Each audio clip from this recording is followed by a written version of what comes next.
Guys, welcome to a new video from the channel. This time we'll check how to connect Solana Network to Metamask. So let's start. It's very easy. First you have to go to extension of Metamask and then just go to import and exist wallet.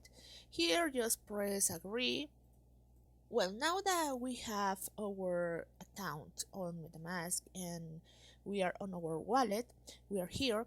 So then for adding a Solana network, let's go to Google and write the next thing. It's Solana RPC URL for Metamask.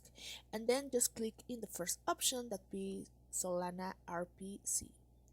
And then here you have to write your Solana, and then appears information about Solana, and here only you have to copy all the information to add here. Then go here and then add network, and then just have to click here, add a new manually. Here you have to write a network name, new RPC URL, chain ID, currency symbol, a black spot, and then just save all the information you will find here in this page.